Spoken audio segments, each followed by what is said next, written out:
Hello there and welcome to Late Night Historian. Close your eyes, take a breath. Let the world fall away. You are standing over your sister's bed. Her name is Grietje. She is 12 years old. She is coughing. The cough that started 3 weeks ago and will not stop. The cough that is getting worse. The cough that will kill her without medicine and food you cannot afford. Your name is Jan Bakker. You are 18 years old. You are from Friesland. From a village so small it barely has a name. Your father died last year. Your mother works as a seamstress. She makes enough to keep you all from starving. Barely. But not enough for medicine. Not enough for the good food Grietje needs to fight whatever is consuming her from inside. Grietje looks at you. Her eyes are too large in her thin face. She tries to smile. To be brave. But you can see the fear. She is 12. She understands she is dying.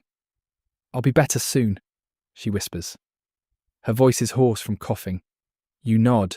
Cannot speak because your throat has closed. She will not be better. Not without help. Not without money you do not have. You have made a decision. You will save your sister's life by selling 3 years of yours to the Dutch East India Company.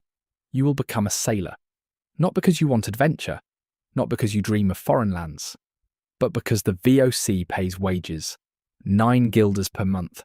32 guilders per year. Nearly 100 guilders for a 3-year voyage if you survive it. That money will buy medicine, will buy good food, will buy Grietje time to heal, will save her life. The voyage might kill you. 3 in 10 sailors die on each trip. Disease, storms, accidents. But Grietje will die for certain if you do nothing. Your death is possible. Hers is guaranteed. The mathematics are simple. You lean down, kiss her forehead. It is burning with fever. I'm going to fix this, you tell her. I'm going to make you better. She nods, trusts you completely, has always trusted you. You are her big brother, the one who taught her to read, who carried her on your shoulders when she was small, who promised you would always protect her. You will keep that promise, whatever it costs. This is why you are here. This is why, in 2 weeks, you will stand on the deck of a Dutch East India Company ship bound for Batavia. This is why you will endure 3 years of hell. Not for glory, not for adventure. For Grietje, tonight we will understand what it meant to be a Dutch sailor in the Golden Age. Not the admirals or merchants, but the common seamen who hauled rope and climbed masts and died in tropical harbours. The men who made Dutch prosperity possible through their labour and their lives. But we will not tell this as a generic story. We will tell it as your story. Jan Bakker from Friesland, a boy who became a sailor to save his sister's life, whose 3 years at sea were measured not in exotic ports or adventures, but in letters from home, telling him whether his sacrifice was working. Before we begin that journey, please take a moment to like this video and subscribe to the channel, and tell me where in the world you're listening from tonight. Your support makes these explorations possible. Now settle in. Let yourself drift into Jan's life. Feel what he felt. Endure what he endured. Understand why some things are worth dying for. You are standing on a dock in Amsterdam. The VOC ship looms above you. Massive. Black hull. 3 masts reaching toward grey sky. The ship is called the Gilded, the Gilded Dragon. One of 40 ships the company will send to the Indies this year. You have signed your contract. Delivered your wages for the first year directly to your mother. 32 guilders. A fortune by your family's standards. Enough for medicine. For good food. For rent on a better room. Enough to give Grietje a chance. Your mother cried when you gave her the money. Held you. Said you did not have to do this. But you both knew you did. Grietje has maybe 2 months without help. With this money she has a year. Maybe more if she heals. Come home safe, Jan, your mother whispered. Come home to us. You promised you would try. Now you climb the rope ladder up the side of the ship. Your hands are soft. Farm boys' hands. Not calloused like the sailors around you. The rope is rough. Coated in tar. Your palms burn immediately. This is your first lesson. Everything on a ship hurts. The deck is chaos. Men everywhere. Shouting. Carrying crates. Coiling ropes. Officers yelling orders in Dutch that moves too fast for you to follow. You stand helpless. Lost. a boy pretending to be a sailor. Bakker! A voice cuts through the noise. An officer, middle-aged, scarred face. He points at you. Get those barrels below, now! You scramble, grab a barrel. It is heavier than you expected. Your arms shake, you half carry, half drag it toward the hatch. Other sailors push past you, cursing. You are in their way. You are useless. You do not belong here. You spend the first day moving cargo, barrels and crates and sacks. Your back screams, your hands bleed where the rope handles cut into soft flesh. By evening you cannot lift your arms above your shoulders. You are assigned to a mess group, 7 other men. You will eat with them, sleep near them, live with them for 3 years, if you survive that long. One of them is older, perhaps 35, missing 2 fingers on his left hand. The others are young like you, green, terrified. The older man watches you struggling with a knot, shakes his head, walks over. Like this, he says. His voice is rough but not unkind. He shows you the proper way. His hands, 4-fingered hand and regular hand, move with practiced ease. I'm Piet van Hoorn, 4th voyage. I'm going to teach you not to die stupidly. You introduce yourself. Jan Bakker, 1st voyage, from Friesland. Piet nods. Most of you won't make it past 6 months. Disease, accidents, stupidity, but some will. Pay attention and you might be one of them. That night you lie in your hammock. The deck below is cramped, dark, the air thick with the smell of unwashed bodies and bilge water. 120 men sleep here. Hammocks hanging so close you can hear every breath, every movement. Your hands throb.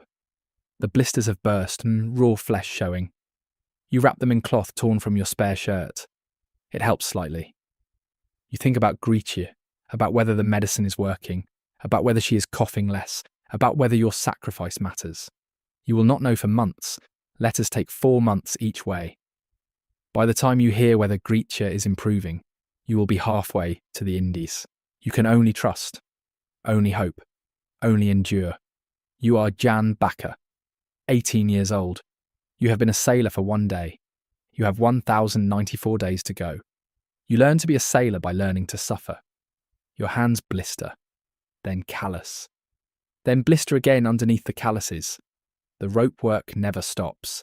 Hauling lines, climbing rigging, tying and untying knots until your fingers move without conscious thought.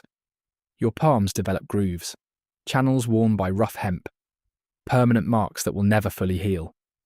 Piet teaches you, shows you which knots, which ropes, which sails. He is patient in a gruff way, does not tolerate stupidity, but understands ignorance. You're green, he tells you one evening, but you pay attention. That's rare. Most boys think they know everything, get themselves killed. He shows you the rigging, the complex web of ropes that control the sails. Each rope has a name, a purpose, a specific place. Learning them is like learning a new language, one you must master or die. That's the main sheet, Piet says, pointing. Controls the main sail. If that line breaks in a storm, the sail swings wild. Can kill 6 men before you can secure it. So you check it. Every watch, you feel for fraying, for weakness. Your life depends on every line on this ship. You learn the watches. 4 hours on, 4 hours off. Around the clock, day and night. The schedule never changes. You wake in darkness, work in darkness, sleep in darkness. The only constants are exhaustion and the motion of the ship. The food is terrible. Ship's biscuit. Rock-hard bread baked until all moisture is gone. You tap it against the table before eating. Weevils fall out. Small white larvae. You pick them off. Eat the biscuit anyway. Your stomach stopped caring about weevils after the first week. Salt pork comes from barrels. The meat is preserved in brine. So salty you can barely taste anything else. The water is rationed, stored in barrels that give it a wooden taste. It gets worse as the voyage continues. Stagnant, growing things in it. But it is wet. That is all that matters. You vomit constantly the first 2 weeks. Seasickness. The constant motion of the ship. The roll and pitch and yaw that never stops. Your stomach rebels. You lean over the rail. Empty yourself into the ocean. Feel miserable and useless. Piet watches you one morning. You have just finished vomiting. Your legs are shaking.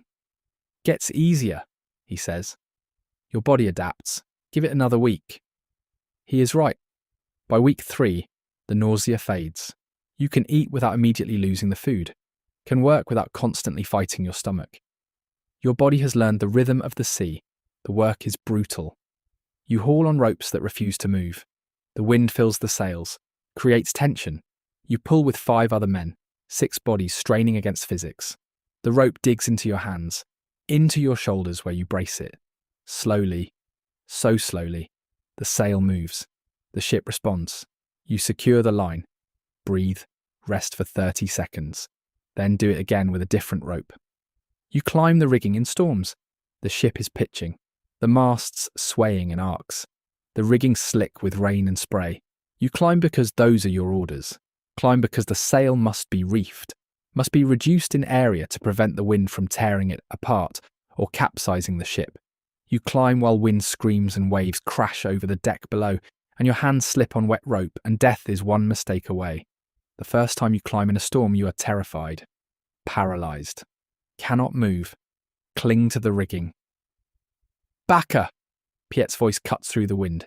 He is below you. Keep moving, don't think about falling. Think about the next handhold, just the next one. You move, 1 hand, 1 foot, 1 grip at a time. Reach the yard, the horizontal beam from which the sail hangs. Work with 3 other sailors to gather the canvas, to tie it down, to reduce the ship's sail area by 1/3. Your hands are numb from cold. The sail is wet, heavy, fights you.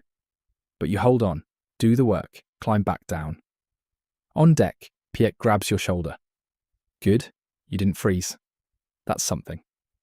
That night, in your hammock, you realise something. You are becoming a sailor. Not quickly, not easily. But the transformation is happening. Your body is adapting. Your hands are hardening. Your skills improving. You are no longer quite so useless. The heat is worse than the cold. You cross into the tropics. The temperature soars. The sun beats down on the deck. The wood becomes too hot to touch with bare feet. You wear shoes now. Everyone does. The tar in the seams softens, sticks to everything. Below deck is hell. The air is stifling, thick with humidity and the smell of too many bodies. Men sleep naked, sweating through the hammocks. There is no relief, no escape from the heat. The water tastes terrible now, thick.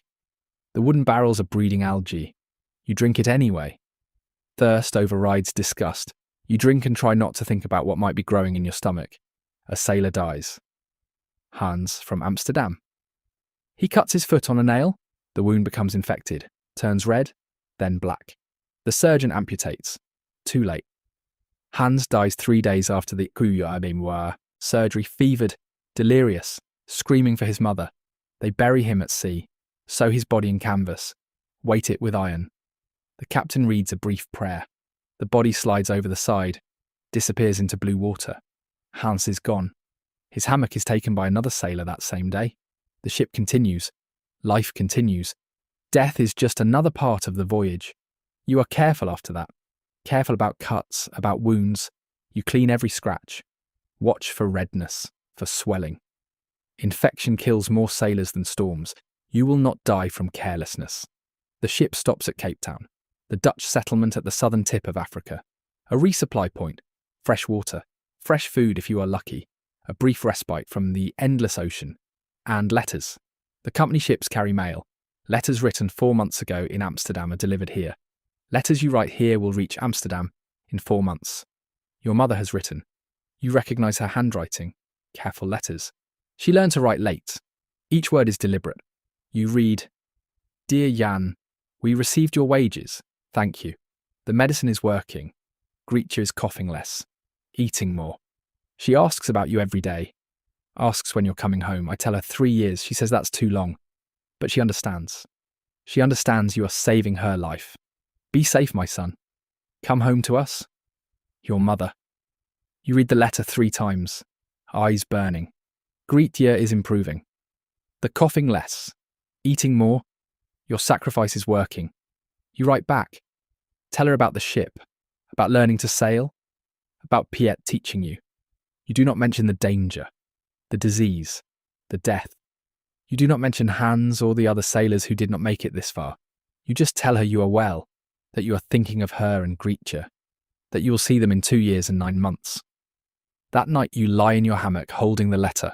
The paper is already wearing at the creases from being folded and unfolded. You read it again in the dim light. Grietje is improving. That is all that matters.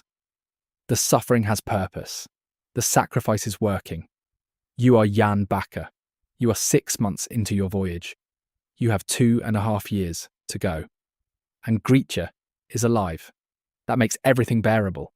You are becoming skilled, not expert, not experienced, but competent. You can tie the essential knots without thinking, can climb the rigging without terror, can work through storms without freezing. You know your place on the ship, know your role in the complex machinery of canvas and rope and wood that keeps this vessel moving. Piet notices. You're not useless anymore, Bakker. That's progress. Coming from Piet, this is high praise. He teaches you navigation, shows you how to use the cross staff to measure the sun's angle, how to calculate latitude, how to read the charts that show coastlines and currents and hazards. You are good at the mathematics. The calculations make sense to your mind. You could be an officer someday, Piet says one evening. Not common for boys like us, but possible. If you survive, if you learn enough, if you're willing to do more voyages. The idea had never occurred to you. You joined to save Grietje, not to make a career. But the possibility is there. Officers make 50 guilders a month. 5 times what you make. That kind of money could transform your family's life. But that is years away. If you survive, if you want it. Right now you are just a sailor learning his trade. You watch dolphins one morning. They race alongside the ship, leaping, playing, their joy visible in every movement. The crew stops working to watch, even the officers. For a few minutes, the brutality of the voyage fades. You are just humans watching something beautiful, something free. Piet stands beside you. Never gets old, he says quietly. This is why some men sail. Not for money, not for glory. For moments like this. You understand. Despite everything, the suffering, the danger, the death, there is something here. Something that makes men return voyage after voyage. Not just the pay, but the horizon, the endless ocean, the beauty of wind and water and sky that surrounds you always. The storm hits without warning. One moment the sea is calm, the next the wind is screaming. All hands on deck. The call goes out, you scramble up from below. The ship is already heeling, tilting at a severe angle. Waves crash over the bow. The spray stings your eyes. Reef the mainsail. The captain's voice cuts through the wind. Now. You climb. The rigging's already wet, slick. The ship is pitching. The mast swings in wide arcs. You climb and try not to think about the deck 60 feet below. About what happens if you fall. You just focus on the next handhold, the next foothold, just like Piet taught you. You reach the yard. 2 other sailors are already there. Together you gather the canvas. It fights you. The wind fills it, tries to rip it from your hands. But you hold on, tie it down, reduce the sail area. Do the work because the ship's survival depends on it. A rope breaks, you hear it snap, a crack like a gunshot. The broken end whips across the yard, catches Piet across the face, opens his cheek to bone. Blood immediately, pouring down his face, into his shirt. Piet does not stop working, does not even slow down. Later, he shouts. Secure the sail. You finish the work. Climb down. Piet's face is a horror. The gash is deep, but he is moving, functioning. The bleeding will stop eventually. The face will scar, but he will live. The storm lasts 18 hours. You work through all of it. No sleep, no rest, just constant labour. Adjust sails, man the pumps, secure cargo that has broken loose. The ship survives. Most of the crew survives. 3 men are washed overboard, gone in seconds, swallowed by waves. Their names added to the long list of men the sea has taken. When it finally ends, you collapse. Cannot move. Every muscle screaming. You lie on the deck in weak sunlight. breathing, alive, grateful. Piet sits beside you. His face is bandaged now, the gash cleaned and stitched by the surgeon. He will have a dramatic scar. Another mark added to a body that already carries many. You did well, Piet says. Didn't panic, didn't freeze. You're becoming a real sailor, Bakker. You nod, cannot speak. Too exhausted. But you feel something. Pride. Not in the suffering. Not in the storm. But in surviving it. In proving you can do this work. That you are not useless. That you have earned your place on this ship. That night, Piet develops fever. The wound has become infected. You tend him. Empty his waste bucket. Hold him through the fever dreams. Force water down his throat. For 3 days he burns. Delirious. Calling for people who are not here. Seeing things that do not exist. On the 4th day the fever breaks. Piet opens his eyes. Looks at you. You stayed, he says. His voice is hoarse. You taught me not to be stupid, you tell him. I'm repaying the debt. Piet nods. Does not speak. But that evening he gives you his spare shirt. A good shirt. Wool, barely worn.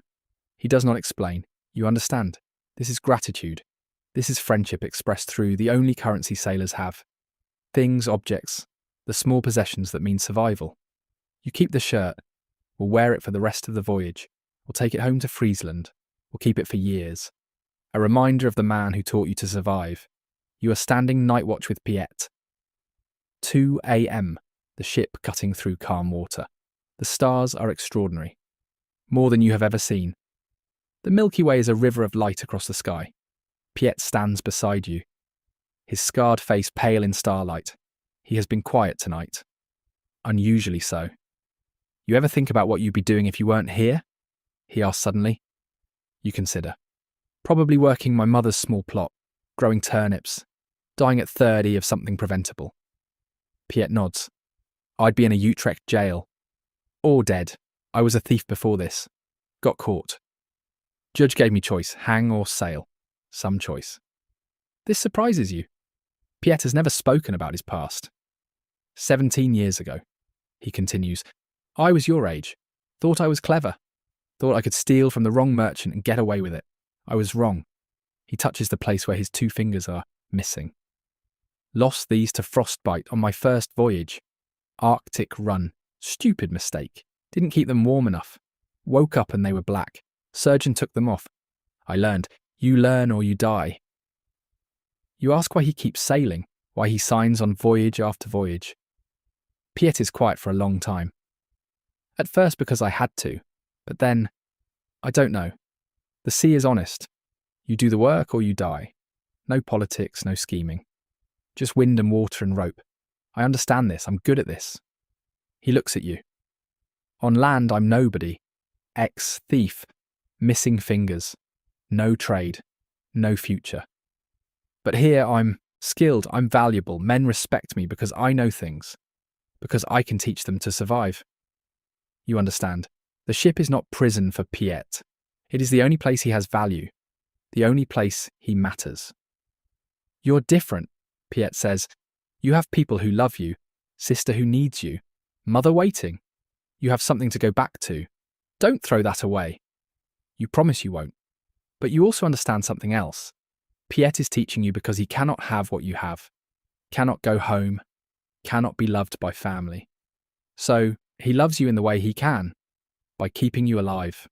By making sure you get back to the people who need you. This is his gift. This is his redemption. Every sailor he teaches to survive is a small victory against the life he wasted on land. Thank you, you tell him, for everything, for seeing something worth saving in me. Piet waves this away, uncomfortable with emotion. You are less stupid than most, that's all. But you both know better. The watch ends, you go below. But something has changed. Piet is not just your mentor anymore. He is your friend, your brother. The man who will die at sea someday because he has nowhere else to die. And you will remember him forever because he made sure you could go home. The ship docks in Batavia harbour. You see the city for the first time. It is astonishing. and horrifying in equal measure. The city is built on bones. Everyone says this, not metaphorically, literally. The foundations are filled with bodies of workers who died building Dutch paradise in the tropics. Slaves, labourers, men whose names no one remembers. The heat is crushing, worse than anything at sea. The air is thick, syrupy, hard to breathe. You sweat constantly. Your clothes are always soaked. Within an hour of landing, you understand why sailors call Batavia the graveyard. You walk through streets lined with canals. The water is black, stagnant. Things float in it that you do not want to identify. The smell is overwhelming. Sewage and rot and death.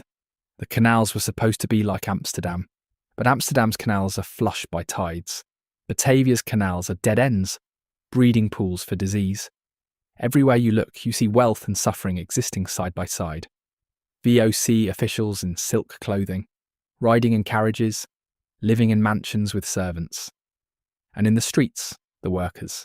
Javanese labourers, African slaves, Chinese traders, all of them gaunt, all of them marked by the violence of maintaining Dutch control. You see a slave being whipped in a public square, tied to a post, 20 lashes for theft. The crowd watches without interest. This is normal.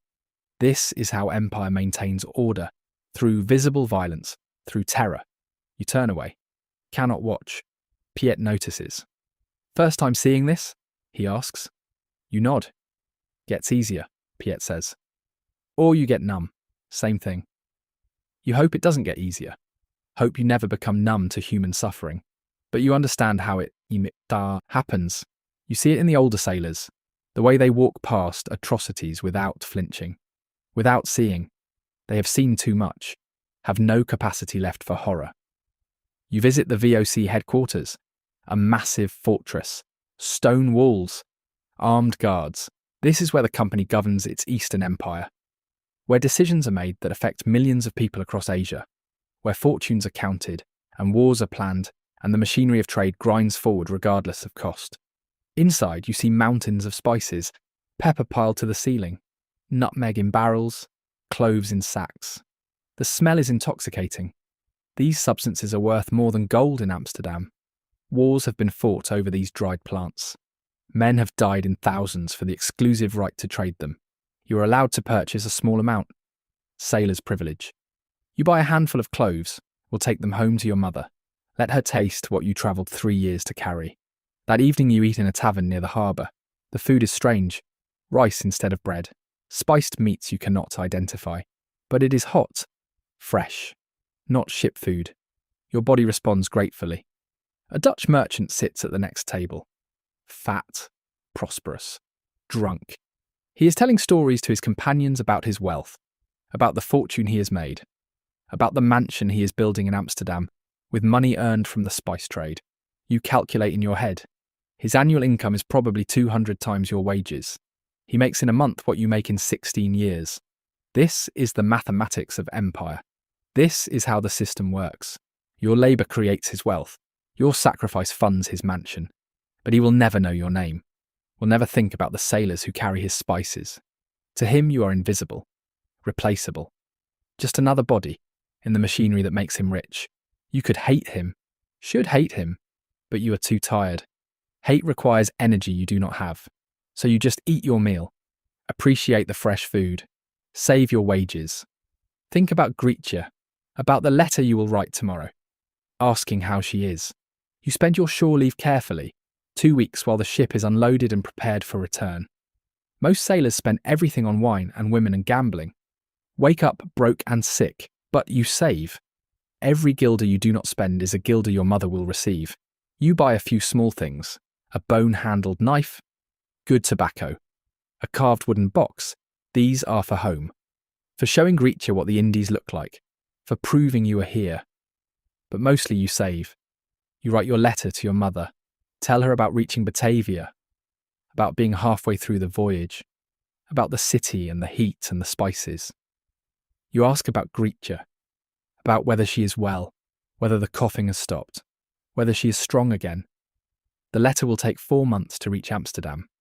The answer will take 4 more months to reach you. You will not know how Grietje is doing until you are most of the way home. You can only trust, only hope, only continue. The next week you load cargo. The work is brutal in this heat. Carrying barrels of pepper from warehouse to ship, sacks of nutmeg, bales of cinnamon bark. Each load feels heavier than the last. The sun is merciless. Men collapse from heat, are carried to shade, revived with water, sent back to work. You see what all this wealth costs, not just in guilders, but in bodies, in lives. Every barrel of pepper represents someone's labour, someone's sweat, someone's suffering. The spices are expensive not because they are rare, but because extracting them requires armies of workers willing to endure conditions that kill many of them. Piet works beside you. His scarred face is streaming sweat. This is what Amsterdam doesn't see, he says quietly. They see spices in markets. Beautiful exotic goods don't see this. Don't see what it costs to get them there. You understand, the system depends on invisibility, on Amsterdam citizens not knowing or not caring how their luxuries are produced, on the suffering being distant enough that it can be ignored. One evening, you guard the cargo at night, making sure no one steals the valuable spices. The irony is sharp. You guard wealth you will never possess, protect fortunes that will never be yours. Your annual wages could not buy a single barrel of the nutmeg you are protecting. But this is the contract. This is the bargain. You provide labour. The company provides wages. Everyone benefits, even if the distribution is grotesque. Even if you do all the work and they reap all the profit. A Javanese man approaches the ship. Old, thin, he speaks broken Dutch, asks if you have food to spare. He is starving. His family is starving. The company's monopoly has destroyed local trade, made it impossible for ordinary people to survive. You give him your bread, your ration for tomorrow. You will be hungry. But he needs it more. He takes it with shaking hands. Thanks you, calls you blessing, walks away into darkness. Piet sees this, says nothing, just nods. Approval. You have done the human thing in a system designed to crush humanity.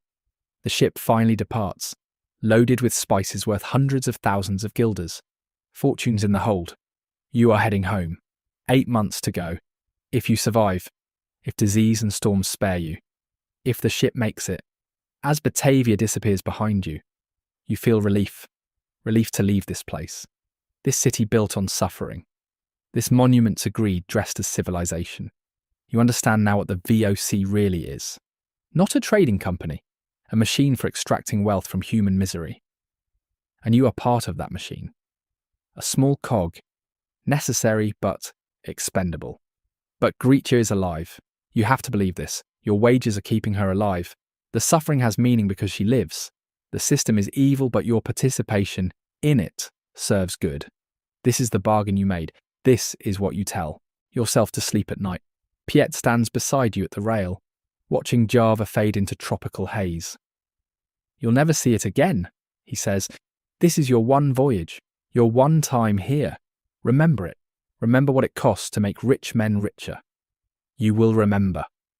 Will remember the slave being whipped, the starving man, the mountains of spices, the black canals, the casual cruelty. Will remember that your sister's life was bought with participation in something terrible. But you will also remember that you tried to be human within an inhuman system, that you gave bread to a starving man, that you saved your wages instead of wasting them, that you endured without becoming callous, that you saw the suffering and did not look away. This is all you can do. Be human. Stay human. Refuse to let the system make you into something you are not. The ship turns west, toward home, toward Amsterdam, toward Grietje. You are going home. Still months away, but going home. The captain notices your skill, your reliability, calls you to his cabin one morning. Bakker, he says, you've proven yourself. I'm promoting you to able seaman. Wages increase to 12 guilders per month. You'll take on additional responsibilities. Navigation assistance. Training new recruits on the next voyage, if you sign on again. 12 guilders per month. 3 more than you started with. Over the remaining year of your contract, that is an additional 36 guilders. Money that will help your family even more. That will give Grietje an even better chance. You accept. Of course you accept. That evening you tell Piet. Good, he says. His scarred face shows approval. You've earned it. Most boys don't make it this far.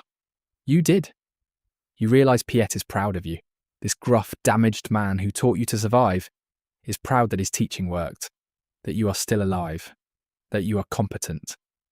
Thank you, you say, for teaching me, for keeping me alive. Piet waves this away. You kept yourself alive. I just showed you how not to be stupid. But you know better. Without Piet, you would be dead. Certainly dead. He taught you the skills, the knowledge, the mindset. He made survival possible. If you're smart, Piet says that night, you'll go home after this voyage. Take your money. See your family. Don't become what I am. You ask what he means. A man who can't live on land anymore, who only knows the ship, who signs on voyage after voyage because he doesn't remember how to be anything else.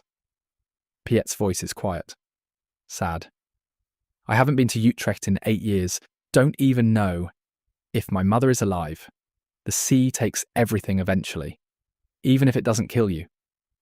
You promise yourself you will not become this, will not let the sea consume you. You will complete your 3 years. Go home. See Grietje healthy. Be with your family. You will not sign on again. But that promise is still more than a year away. No letter comes at the last port stop. Ships from Amsterdam have been delayed. Weather, pirates, bureaucracy. Whatever the reason, there is no mail, no news from home. This is torture in ways you did not anticipate. The last letter you received was at Cape Town, 7 months ago. Grietje was improving then. But 7 months is an eternity for a sick child. She could have relapsed, could have developed new illness, could have died. You do not know, cannot know, will not know for possibly months more. The not knowing is worse than bad news. Bad news is definite, can be grieved, can be processed. But not knowing is suspended agony, a constant low-grade panic that colours everything. You work through it, have no choice. But your mind is elsewhere, constantly calculating, constantly imagining scenarios, constantly trying to determine from 7-month-old information whether Grietje is alive today. Piet notices. No letter. No. Ships get delayed doesn't mean anything. I know, but knowing does not help. You become irritable, snap at messmates, work carelessly, almost drop a rope during a sail change. The foreman screams at you, threatens flogging if you cannot focus. That night Piet sits with you. You can't do this, he says quietly. Can't fall apart, can't become useless. Your sister needs you alive, needs you to finish this voyage and bring home the money. You help her by surviving, by doing your job, by getting home. He is right. You know he is right. Falling apart helps no one, least of all Grietje. But what if she's dead, you ask? The question you have not allowed yourself to speak. What if all of this was for nothing? What if I sacrificed 3 years and she died anyway? Piet considers this. Then you did everything you could. That's all anyone can do. You gave her chance, gave her time. If it wasn't enough, that's not your failure. That's just how the world works sometimes. This is cold comfort, but it is comfort of a sort. You did everything possible. Are still doing everything possible. The outcome is beyond your control.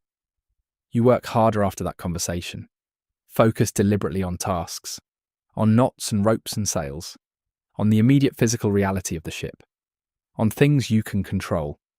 Cannot control whether Grietje is alive, can control whether you do your job properly, can control whether you survive to find out. The anxiety does not disappear, but it becomes manageable, becomes something you carry, rather than something that carries you. You function, you work, you endure. This is what sailors learn. How to continue functioning while carrying unbearable weight. How to work through grief and fear and uncertainty. How to do the next thing, even when the next thing feels impossible. You are becoming something you did not expect. Not just a skilled sailor, but a man who can endure, can carry weight, can function through suffering. This is not the skill you wanted to learn, but it is the skill the sea teaches, and you are learning it whether you want to or Not. 3 weeks later, you receive news that a Dutch ship was captured by pirates. All mail lost. This explains the delay. The letters were on that ship, destroyed or stolen. Your mother's words, Grietje's news, gone forever. You will have to wait until you reach Amsterdam to know. Another 5 months of not knowing. Another 5 months of carrying this weight. But you carry it. Because you have no choice. Because Grietje needs you to. Because this is what love requires. You are Jan Bakker, 20 years old. You have been at sea for 21 months. You have 14 months to go. And you do not know if your sister is alive. But you continue anyway. Because continuing is all you can do. The dysentery begins in the Java Sea. One sailor develops bloody flux, then another, then 5 more. Within a week, 20 men are sick. The surgeon does what he can, bleeds the patients, gives them opium for the pain. But his interventions rarely help. Dysentery kills or it doesn't. Medicine makes little difference. Men die. Every few days, another body sewn in canvas. Another prayer, another splash as a corpse enters the ocean. The smell below deck becomes unbearable. Excrement and vomit and death. You sleep on deck when you can. Breathe fresh air. Try not to get sick. Piet gets sick. You find him one morning in his hammock, barely conscious, fevered. His bowels have released. The smell is terrible. You clean him. Cannot let him lie in his own waste. Get clean water, clean cloth. Wash him. Empty the waste bucket. Do this every few hours, day after day. Other sailors avoid you. Disease is contagious. Helping the sick means risking infection. But you do not care. Piet taught you to survive. You will not abandon him to die alone. The surgeon comes, examines Piet, shakes his head. Probably won't make it. The fever is too high. But keep him hydrated. That's all you can do. You force water down Piet's throat. Hold his head, make him swallow. He is delirious, calling for someone named Anna. Seeing things that are not there, his body is consuming itself, burning from the inside. You think about Grietje, about her fever, about how your mother tended her, about how your wages bought the medicine that saved her life. You are doing for Piet what your mother did for Grietje. You are keeping him alive through sheer stubbornness. 3 days pass. Piet's fever breaks. He wakes, looks at you. His eyes are clear. You stayed again, he whispers. You're not allowed to die yet, you tell him. You still have to teach me things. Piet smiles weakly. Stubborn bastard. He survives. Weak, thin, but alive. It takes another week before he can walk, 2 weeks before he can work, but he recovers. You kept him alive. The dysentery eventually runs its course. 16 men dead. The crew is depleted. Everyone is exhausted. But the ship continues. Amsterdam draws closer. The end approaches. You receive a letter, forwarded from Batavia. From your mother. Written 6 months ago. Dear Jan, Grietje is well. The coughing has stopped completely. She has gained weight. She laughs again. She is healthy, Jan. You saved her life. She talks about you constantly. Plans what she will say when you return. She has written you a letter of her own. I'm enclosing it. Come home soon. We miss you terribly. Your mother. Enclosed is a second piece of paper. The handwriting is childish. Careful. Grietje's writing. Dear Jan, I am better. I can run now. I can play. I don't cough anymore. Mama says you saved me. Thank you, Jan. Please come home, I miss you. Your sister, Grietje. You sit on the deck holding these letters, reading them over and over. Grietje is well, healthy, alive. Everything you endured, the suffering, the danger, the fear, was worth it. She lived. You saved her. You show the letters to Piet. He reads, nods slowly. This is why you signed on? For your sister? Yes. Piet is quiet for a moment, then, worth it, family is worth it. You agree. Every moment of suffering, every fear, every hardship, worth it. Grietje is alive. That is all that matters. The coast of Holland appears on the horizon. Grey, flat, home. You've been gone 3 years, 1,095 days. You have survived. against odds that killed 4 in 10 of your crewmates. You are coming home. The ship docks. The gangplank is lowered. You stand with your sea chest, everything you own in the world, your wages, carefully saved except for necessities, letters from home, Piet's spare shirt, the bone-handled knife from Batavia. Small things, but yours. Piet stands beside you, his face heavily scarred now. The rope cut. The dysentery. 3 years have aged him. He looks 50, though he is 38. VOC is offering bonuses for experienced crew, Piet says quietly. Good money. Double wages for immediate sign-on. You look at him. Understand what he is asking. Sign on for another voyage. Make more money. Grietje is well, but money is always needed. Your mother is getting older. More wages would secure their future. But you promised yourself. Promised you would not become like Piet. Would not let the sea consume you. Would go home. What will you do? You ask. Piet looks at the ship, at the ocean beyond. Sign on again. I don't know how to do anything else anymore. This is all I am. You feel sadness for him, this capable, damaged man who saved your life, who cannot save himself, who will sail until the sea finally takes him. Go home, Jan, Piet says. See your sister. Don't become me. You still have something to return to. You grip his shoulder. Thank you for everything, for teaching me, for keeping me alive, for being a friend. Piet nods, cannot speak. You see tears in his eyes. He turns away quickly, walks back onto the ship, going to sign papers for another 3 years. Another voyage. Another postponement of the life he might have had if the sea had not claimed him first. You walk down the gangplank, onto solid ground. The earth feels strange, steady, not moving. Your body expects motion that is not there. You stumble slightly. Sea legs on land. It will take days to adjust. You walk toward the VOC office to collect your final wages, your bonus, the money you have earned through 3 years of hell, the money that saved Grietje's life. You walk north, away from Amsterdam, toward Friesland, toward your village, toward your family. The journey takes 5 days on foot, 120 miles. You walk alone, with your sea chest on your back, everything you own in the world. Your legs ache. You have not walked this much on solid ground in 3 years. At sea you climbed and hauled, but rarely walked long distances. Your body does not remember how to do this. By evening your feet are blistered. Your back screams from the chest's weight. You sleep in a barn. A farmer lets you stay in exchange for help with evening chores. You milk cows. The work is pleasant, simple. Your hands remember this from childhood, before everything became complicated, before Grietje got sick, before you had to leave. The landscape is flat green, nothing like the ocean.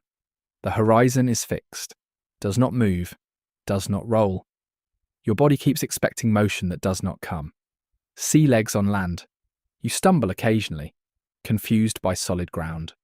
You pass through villages, small places that remind you of home. Women washing clothes in streams, children playing, men working fields. Normal life. The kind of life you left behind. The kind of life you might return to. You buy bread from a baker. It is good bread. Fresh. Nothing like ship's biscuit. You eat slowly. Savour every bite. This is what you are fighting for. Not exotic spices or foreign ports, but fresh bread in a Dutch village. Simple pleasures that feel miraculous after 3 years without them. Rain. Cold rain that soaks through your clothes. You are miserable, but also grateful. Rain means you are home, means you are in a climate where rain is cold. Not the tropical storms of the Indies, just Dutch rain. Grey and steady and familiar. You think about Piet. Wonder if he has already left on another voyage. Wonder if he will survive. Wonder if the sea will finally take him, or if he will die old in some foreign port, still trying to escape the man he was on land. You hope he survives. Hope he finds peace. But you know he probably will not. Some men are too broken to save. Piet taught you to survive, but he could not teach himself. You are close now. Recognise landmarks, the church steeple of a nearby town, the windmill on the hill, the road that leads to your village. Everything is the same, as if you never left. as if 3 years did not pass. The world continued without you. Your heart is pounding. What if Grietje is not well? What if the last letter was wrong? What if you arrive to find her grave? You have carried hope for 3 years, endured hell because you believed your sacrifice mattered. But what if it did not? You force yourself to continue.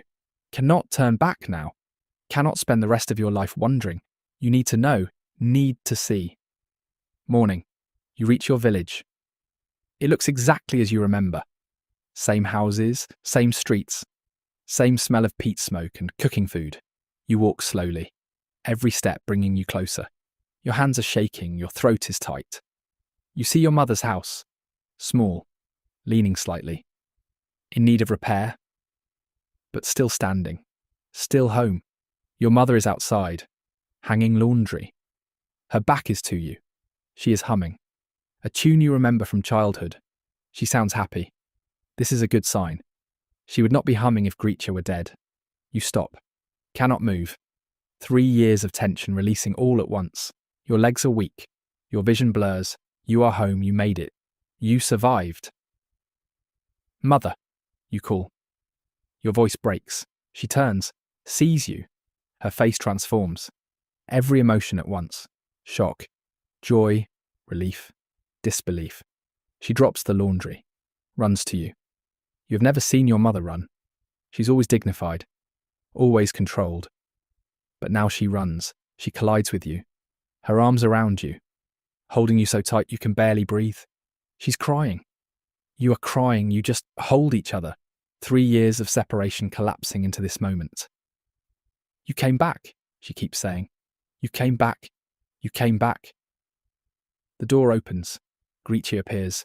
She's grown, taller, healthier. Rosy cheeks, bright eyes, no cough. She looks like a normal 14-year-old girl. Alive, healthy, saved. She stares at you. For a moment she does not move, just stares, taking in that you are real, that you are here, that you kept your promise. Then she runs, faster than your mother. She crashes into you, nearly knocks you over. You lift her, spin her around like you did when she was small. She laughs. That beautiful sound, the sound you sailed 3 years to preserve, the sound that makes everything worth it.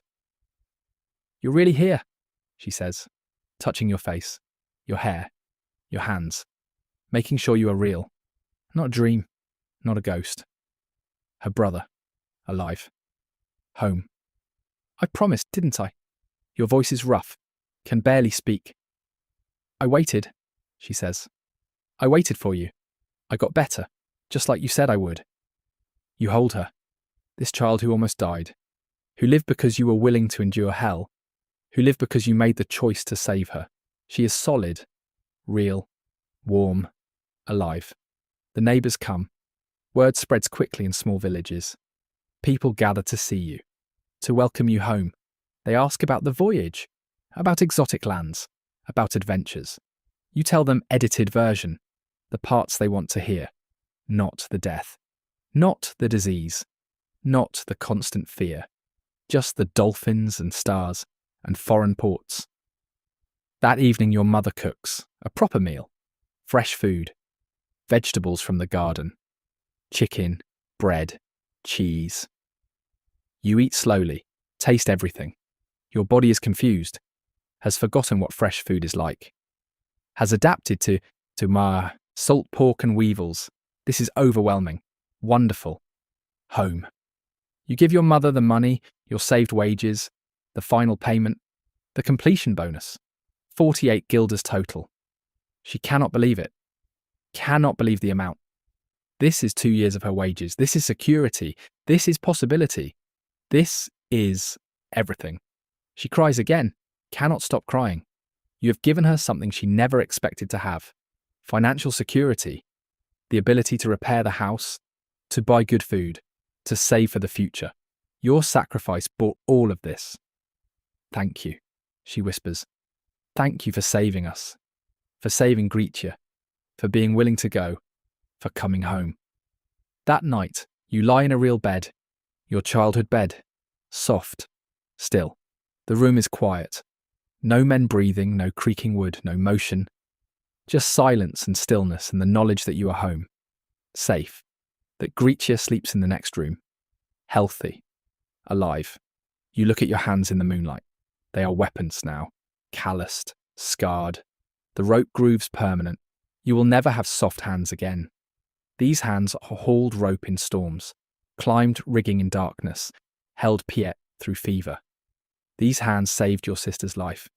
You think about the sailors who did not come home, Hans who died of infection, the 3 men washed overboard, the 16 who died of dysentery. You survived, they did not.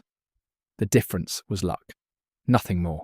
You think about Piet, signing on for another voyage, cannot stop himself. The sea has him, will have him until it kills him. You feel sadness, gratitude, hope that he survives. But no, he probably will not. The odds catch everyone eventually. You have survived. You have saved Grietje. You are home. This is victory. Not glorious, not celebrated in history. Just personal, real. The victory of keeping the people you love alive. Of enduring hell so that others do not have to. Of being willing to sacrifice 3 years of your life so that your sister could have the rest of hers. You close your eyes. Sleep comes easily for the first time in 3 years. No watch to stand. No danger to fear. No ocean trying to kill you. Just sleep. Deep. Peaceful. Home. You have adapted to land. Found work as a carpenter's assistant. Your strength from sailing makes you valuable. Your hands, calloused and skilled, know how to work wood. The carpenter appreciates your discipline, your ability to work without complaint. Your understanding that all work is hard, but some work does not kill you. Grietje is healthy. Completely healthy. The cough never returned.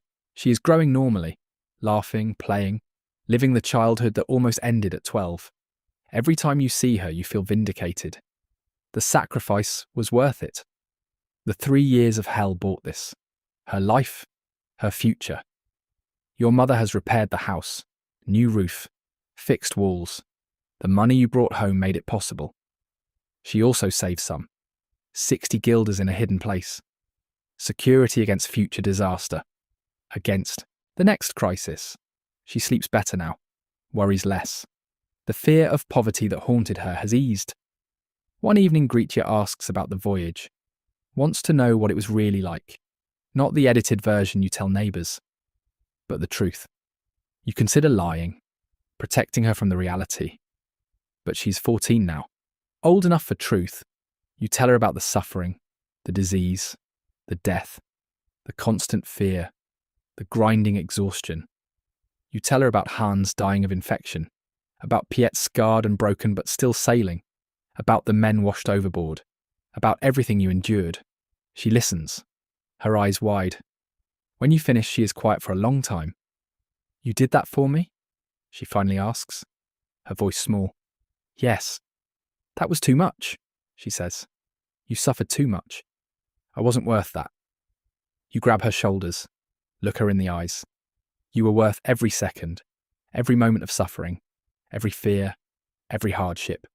You were worth all of it, and I would do it again, without hesitation, because you are my sister, and you deserved to live.